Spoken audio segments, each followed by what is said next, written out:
89th pick in the 2020 NFL Draft, the Minnesota Vikings select Cam Dantzler, cornerback out of Mississippi State.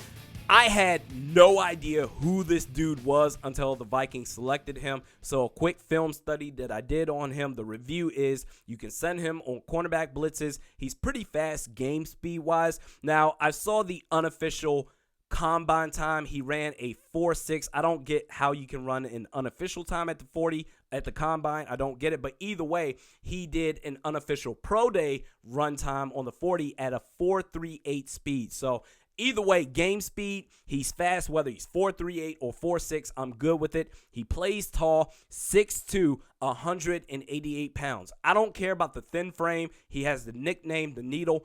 I don't give a damn because game speed, he's fast. But let's say you add, he needs to bulk up a little bit. Okay, maybe a little bit, but not too much, because the more you bulk up, the more weight that you add on your body, even if it's lean mass, you know what? Take that speed dial, tick, tick, tick, goes down just a little bit, and you get slower and slower. I love the way that this dude plays.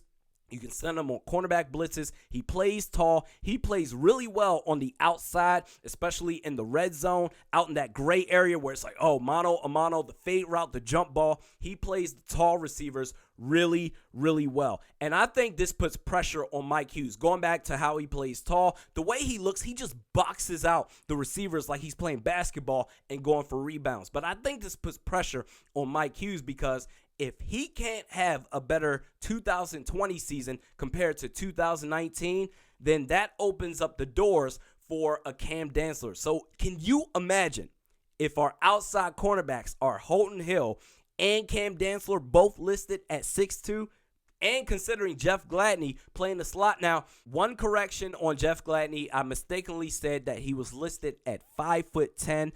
That was his old height. Evidently, at one point, he was 5'10" at TCU, but at some point in time, he grew an additional 2 inches. But either way, can you imagine if our outside corners are both 6'2", considering the tall-ass receivers that we have to face twice a year in the NFC North Division? That would be legit. And if nothing else, considering that we lost Xavier Rhodes, Trey Waynes, and Mackenzie Alexander, if nothing else, Mike Zimmer is stockpiling up on cornerbacks in this draft, and I absolutely love it. There is nothing to hate on with the Minnesota Vikings and Rick Spielman on day 2 of this draft. He had himself, Rick Spielman, a hell of a day 2. Love it, love it, love it.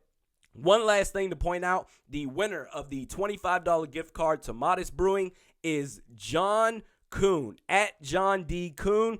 I sent you a tweet. Go ahead and DM me if you're watching this for the first time and just figuring this out. Go ahead and send me a DM with your address, and we'll go ahead and ship that out to you.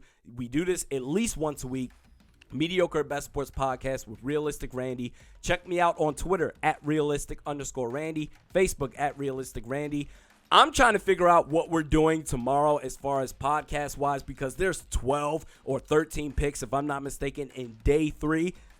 I don't know if I'm going to do 12 or 13 separate videos or just a whole live. You guys let me know. Do you want to do a YouTube live stream? Go ahead, interact with each other. Or do you want to see 12 or 13 separate videos? Whatever you want, damn it, we will do it. Check me out on Twitter at realistic_Randy, Facebook at Realistic Randy. We'll see you tomorrow, baby.